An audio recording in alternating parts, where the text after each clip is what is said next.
there, everyone. This is Jeff Hello. with our special report for the upcoming event for Florida hurricane, and we got an additional segment towards the end here on the wildfires that are happening out west and that. So, but let's get into the hurricane and give you an update here real quick. And that I'm going to go ahead and share the page here. And Sarah, go ahead. What were we saying when it hit landfall? How fast? So earlier today when we did a special report, the hurricane was going to be hitting landfall at 110 miles per hour, which is crazy in and of itself. But since we did that, which was literally 5 hours ago, something like that, it is now going to be hitting landfall at 125 miles an hour. It's just going to be getting hotter and faster as it goes across the Gulf heading towards Florida. And when we talked earlier, we talked about making sure that if you're staying home, because at this point, stay home. The roads are crazy. There are people that are stranded at rest stops that can't even get down the highways anymore. And it would be better for you to be safe in your home and be able to, for lack of better terms, batten down the hatches and make sure that you are, safe where you are. But take into consideration, make sure you have access to a room that doesn't have windows. If you don't have a room that doesn't have windows, make sure that you have a room that a window can be either boarded up or covered just in case something happens. And anything that you have outside, make sure that you bring it inside or make sure that it's weighted down. So like those chairs on the back porch, just bring them into the living room, right? Because at this point, you don't want to run to Walmart, because I heard Walmart might even be closed or shut down. But, you don't want to go to Home Depot to get a big cement block or something, because you may not have time. So at least just bring those things inside, because as those winds hit, even across the state and Daytona Beach, when it hits, later on Thursday, it's going to be 85-mile-an-hour winds. That can still whip a chair and throw it into a glass door or a window and cause further damage that you don't need to have happen. So those are my few pieces of advice. Make sure that you're safe. Make sure that you have a place with no windows to be in, and bring in all those things from outdoors so that you're not doing further damage to your house or the neighbor's house. And that would be, yeah. Yeah, that's, or, damage to a car or, stuff like that. Yeah, so, exactly.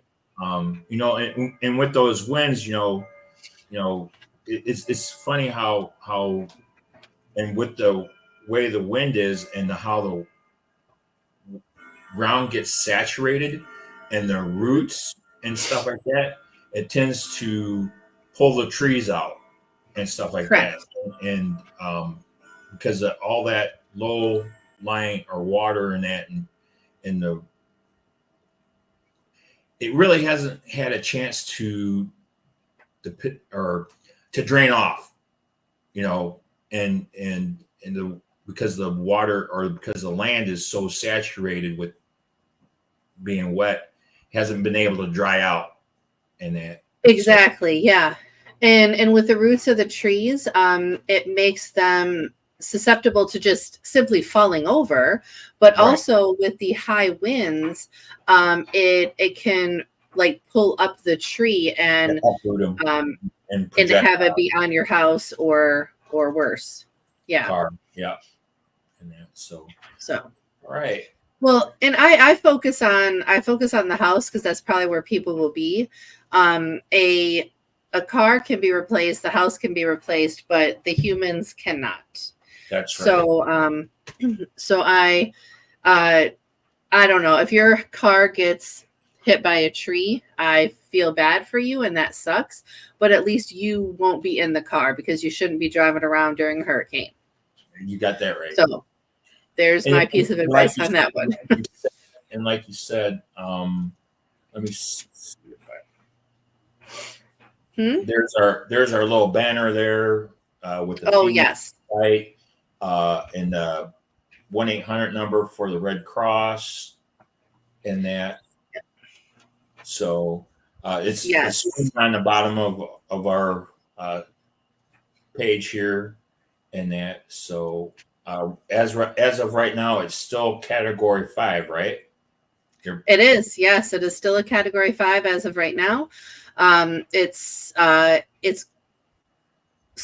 lessening, but this is kind of like a weird thing that happens. So it weakens, right? And then people think, oh, it's weakening. That must mean it's getting better. And while that's true, it's not going to hit landfall at 165 miles per hour.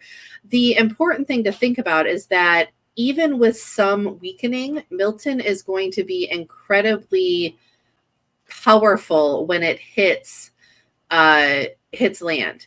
And whether it hits Tampa directly or a little bit south or a little bit north, it's going to be hitting that area at that 125. Right. Possibly more, right? It could hit more depending on how it picks up water and how much heat it gets over the rest of the Gulf. Sure. And do we have a map of the where in between, where it shows where it's going to hit landfall? This one is what you're thinking? No, the other one, the one that has like Fort Myers and Naples. There we go. Oh, no. This one? Yeah. Well, that's a power outage. And that, okay, power outage. Okay. Here, let me try to find the one we were looking at before. 1 second.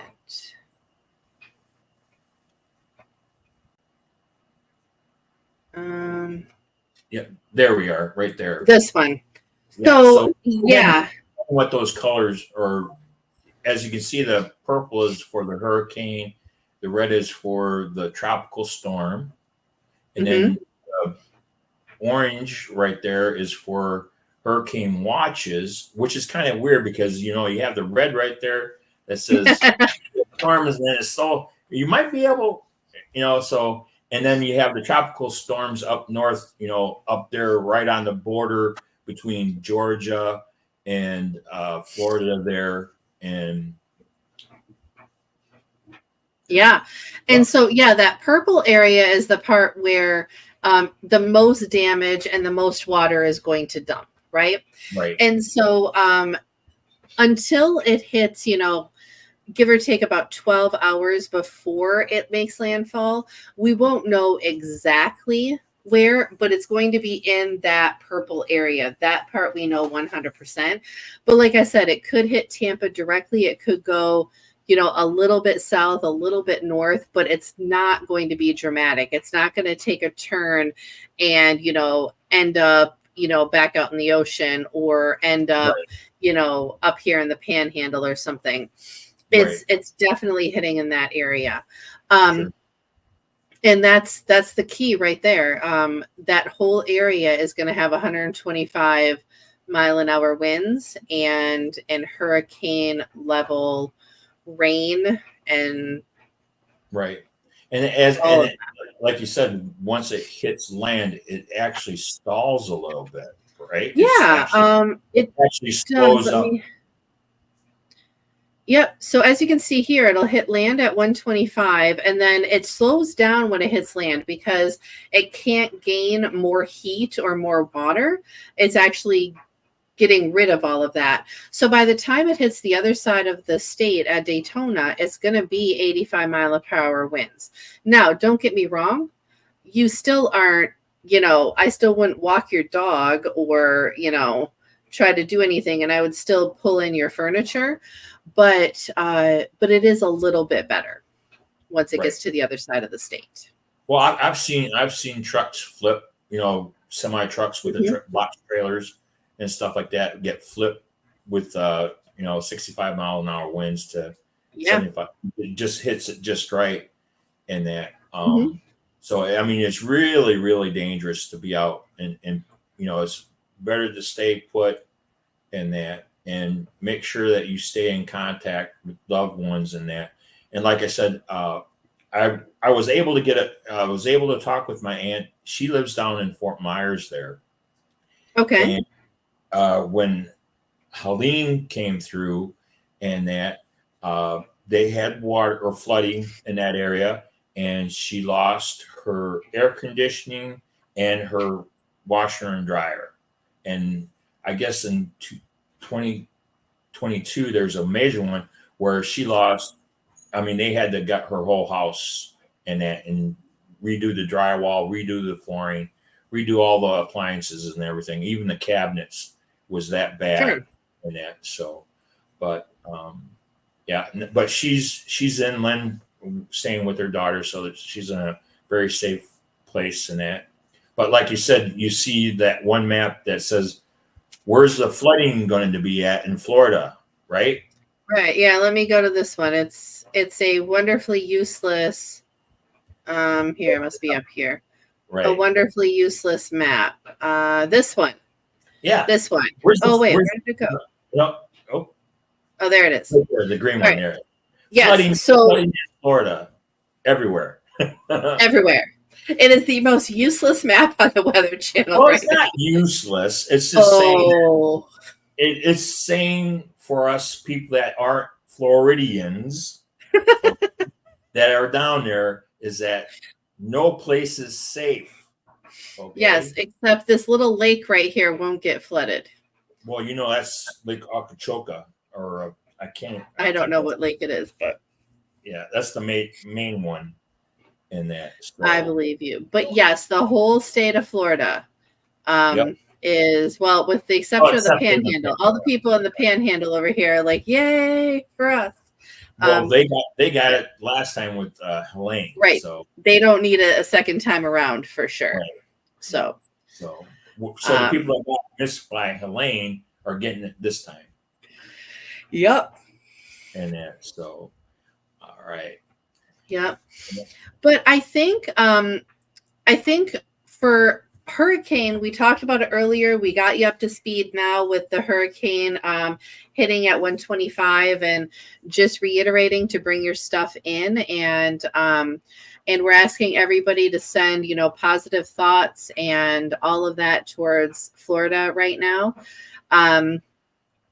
But one of the things that Jeffrey and I have talked about when we started this, which was just 2 weeks ago, we did not think that we were going to have a second hurricane this quickly. But we wanted to do this to talk about weather in general, things that are happening, not only current, but things that are about recovery or ongoing disasters. And so that brings us to wildfires.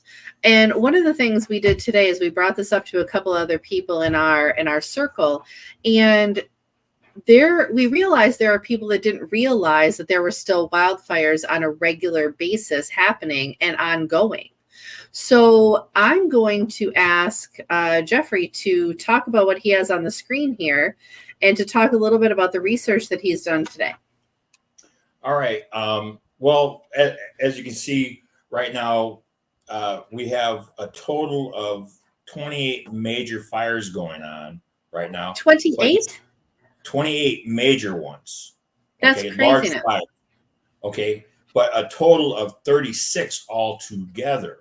Okay, so there's a few of them that are not quite major to be put into that category, and that right. And we have one that's under control, and some of them are a lot are under control or in a what they call contained area, and that. Right. And let me see. And what really brought it is I was talking with my son that was out in North Dakota, and that, and they had a wildfire up there, in Williston, and that. Hey, Sasha, are you there? Yeah, I'm there. All right. Hey, can you give us just an update of what's going on in your neck of the woods with the wildfires and that? Started Saturday. We had a extremely, I guess you want to call it, windstorm that came in, knocked snapped power line poles. Started up in north of where I live at in Williston, North Dakota, which if you take into the Badlands, which is roughly burnt right now, is about 26,000 acres of the Badlands / grasslands has been burnt. That doesn't include the reservation, the MHA Nations reservation, that they are currently dive bombing with water still, because there's still a couple of hot spots on there. And then north of town, a company called Kraken operating had lost 35 wells, which is one route for either a water hauler, crude oil hauler, and several farmers lost thousands of livestock. Oh. And well, And you were saying there's one that's just north of Waterford, and is that just north of the what's that park, national park there, Roosevelt Park? The grasslands. So technically, the Badlands is everything. Theodore Roosevelt Park is considered a state park, but it's also part of the Badlands, which is technically uninhabitable per se, because it's got a bunch of cliffs, valleys, and so on and so forth that hasn't been touched by man yet. Okay. And that is currently on fire south of the park, I believe. Okay. And that but right now, what's the total? What was the total acreage lost right now? Total acreage, I'm not 100% sure. The last time that I saw, which was yesterday, was 26,000 plus acres. Wow. Okay. And that's the Badlands. If you take Williston, the town I live in, Williston, which is not including the rural areas, Williston is roughly 14,000 acres big. Just the city and within city limits. That's not including the rural areas. So take, you can imagine 26,000 acres of the Badlands. That's almost double or whatever of the what Williston is. Of Williston. Okay. And so, hey, thanks, Sasha, and thanks for the update. And I'll keep in touch with you. And thank you for that update. Yeah. All right. Talk to you soon. Bye. Bye. And that's just one. That's just one fire. That's just one fire, and that's in North Dakota. Right. And so I just looked it up. So as of 10 a.m. today, the fire he was talking about is over 28,000 acres. And there's two others in North Dakota. One is 11,000 acres. And then there's one that looks like it's 99% contained. But it was a total of 90,000 acres.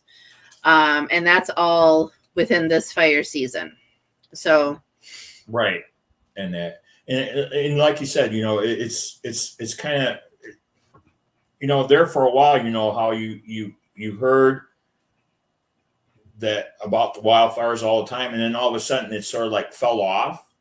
And now it's all they're concentrating on is the hurricanes, I mean, these disasters, it's like you said, it's put our resources at such a strain this year, 2024, I guess. And that Yeah, I think it's always a strain. I think what happens, and I actually saw somebody post about this earlier today. She was talking about Hurricane Sandy, which, went up the coast quite a few years ago now. I'd have to look at the exact year, but people, like she was from an area that got hit by Sandy, and she's like, people are giving FEMA a hard time because, this, that, and the third, whatever. But FEMA is in there for the long term, and so are a lot of these nonprofits. And what happens is when it quits being the shiny toy, we forget it's happening. And so like FEMA stayed and helped rebuild houses. They helped rebuild the community. They were there for close to a year after Sandy. And that's what they do with hurricanes. They're there that long. And I say hurricanes, but it's every natural disaster. So in all of these fire areas, FEMA is there also. So if your home is destroyed by a fire from one of these wildfires, you can also get a FEMA trailer to live in until your home can be rebuilt. There's these things, these benefits that are available to anyone who is impacted by these disasters, and you just have to call FEMA to get them. Right, you have to, and then FEMA will direct you to the other nonprofits and things that can help you. And I say other, like FEMA's a nonprofit; they're a government entity, but they will refer you also out if they can't provide you something. You know what I mean? And so it really does. It's when all of these are happening, it's not that FEMA and the government don't have the money to help. By any means, it's the capacity of humans to get the job done. We only have so many humans, right? And when, like, take Florida, right? Or no, you know what? We're going to use the Carolinas, right? With Asheville and everything going on. The Red Cross is just as active there as they are in any other state during what's called blue sky. But when a gray sky event happens, the volunteers that are in the Carolinas are also impacted by that, right? Their houses are flooded. Their houses are floating away. Their houses, their communities, their churches. So they have to help themselves first, right? And then they can go help other people. So that's why FEMA, the Red Cross, Salvation Army, everybody brings people in from other states to help with these situations. But even then, it's hard. It's hard to find the people to go down. If you have the time, if you have the wherewithal, if you have the willingness, become a volunteer for any of these great organizations. Team Rubicon. If you're a veteran, volunteer for Team Rubicon. Volunteer for all of them. But if you're a veteran, volunteer for Team Rubicon. Sal Army, if you love to cook. Sal Army does many, many things, but they do a lot of cooking, like out in the field. Like they bring these big things like trucks and stuff, and they just cook tons of meals. There's the Red Cross does the mobile feeding and the sheltering and everything that the Red Cross does. But volunteer if you can, because human capital is needed in these situations. And they don't fly you out until after the hurricane. They don't make you sit there and ride it out. So, or like you said, when I was reporting before, that one individual that was volunteering his helicopter to go up into North Carolina in North Carolina to go up, and he was able to pick up one lady, and he had to leave his son, his co-pilot, behind, and then come in and land. And you were saying, because mid-air collisions, because they weren't cleared to be flying in certain areas, and it's kind of sad when you have to ground somebody that's trying to do something nice, and that. So if they could work together with, it's not trying to say with FEMA or the people on control, that are on the ground in control, saying, okay, here's what I have, utilize me, put me to work, right? Type of thing. Don't ground me, please don't. And I guess after a while, it came back on and says they worked something out to where they were able to go back up and get the individuals and bring them back home safe. And that, so Yes. Yeah. There's always ways. It's about with aircraft, whether you're a helicopter or a plane or whatever, and you're trying to get somewhere to help, reach out to the FAA, reach out to the local airport, and make sure that you have the ability to land and do everything you need to do.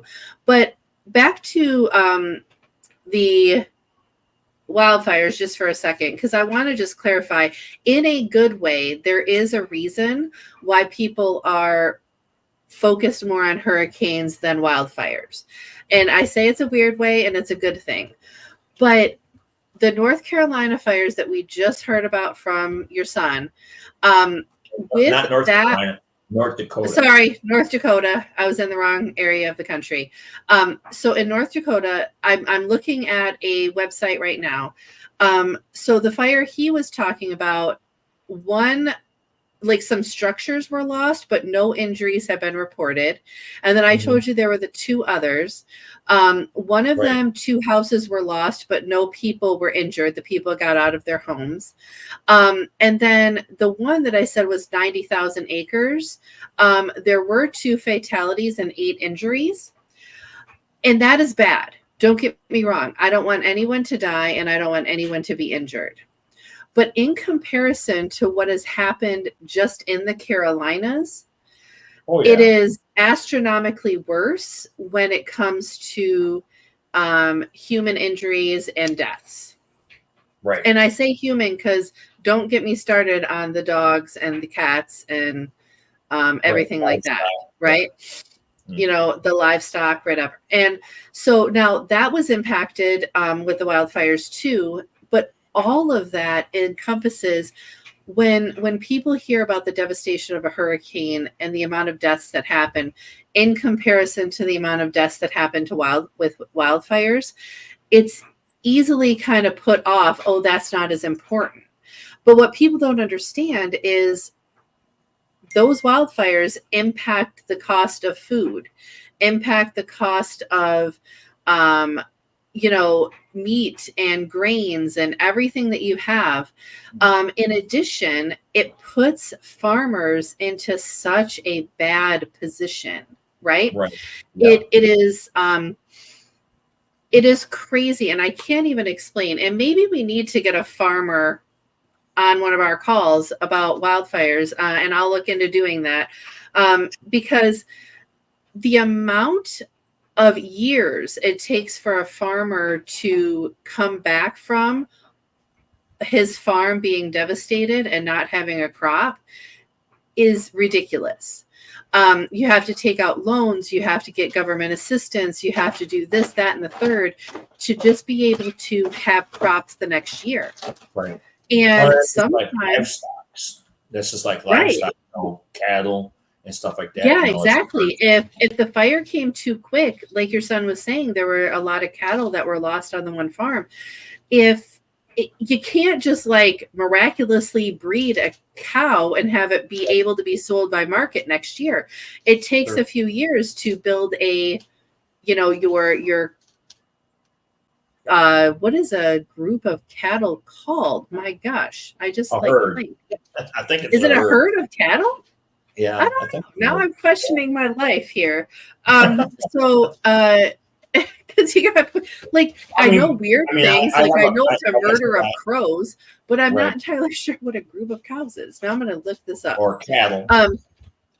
Herd of cattle. And that's it is. You're right. It's a herd. Okay. And I have a friend down in Texas. He's a cattle rancher, and I think. To start out or to buy, a yearling or whatever, $3,000. Okay. And then to get it nice and get it up to weight or whatever, another $3,000. Okay. So technically you got $6,000 just into one cow, and no, imagine you lost a true herd. So you lose 500 cattle in a sweep. Right. That is devastating. I can't imagine doing that. Right. And so ask your friend if he'd be willing to come on and talk about those finances around Yeah. Because in Texas, depending on where he is, he might have had to deal with a hurricane or two and or wildfires, or just droughts. He might have had to deal with just droughts. And I say just, but droughts can be bad too, especially for farmers. Yeah. Right. So point being is there are a wide variety of reasons why things go out of our purview. And one of them is because there isn't as much death, unfortunately, in wildfires.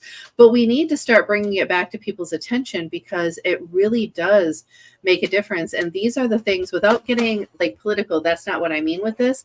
But when you see it on your voting ballot to support farmers with, new initiatives or with different financial things, if you can vote yes for that, it helps build these farmers back up after these disasters. Most definitely. And that's on both sides. That's not a Republican or a Democrat thing. We should always want to help farmers because we want to eat, right? Yes. At least I want to eat. So. Well, believe me, I haven't missed a meal yet. I don't know. You were in the military. You missed a couple. Well, I always had snacks. Okay, good. I had an MRE, ready to eat meal. Oh yeah, this one really lovely. So we'll talk about that some other day. But I still remember the first time we brought kids MREs home for the kids, and they thought it was cool. Because my ex was in the military, and the kids thought they were cool to eat MREs, and I still shake my head at that. All right, and just to let you know, I did find out when high tide is going to be. Oh, yes. And so high tide is going to be at 6:07, so that's going to be a little bit. They're supposed to be hitting landfall at 2, so it's getting up there, and then by 3:55 p.m. low tide is going to be out. So there's going to be a nice major surge coming in to the Tampa area, and that. So there's going to be a lot of water pushing in because of the high tide. Now, if it was at low tide, it'd be a little bit better. A little bit better. And that, not saying, but with that, I think we can wrap it up here and go on I to think our so. next special. And that, so stay tuned. I think so. And we'll be doing some follow-ups after when Hurricane Milton hits Florida and that. So. And I promise all of you who are watching that by the time we do our next episode, Jeffrey and I will have a tagline that closes us out, so we both know when to end. So I'm just going to say goodbye, and then Jeffrey's going to say whatever he wants to say to close us out. Okay, see you guys next time, and stay tuned for special reports. And thank you for tuning in. And we.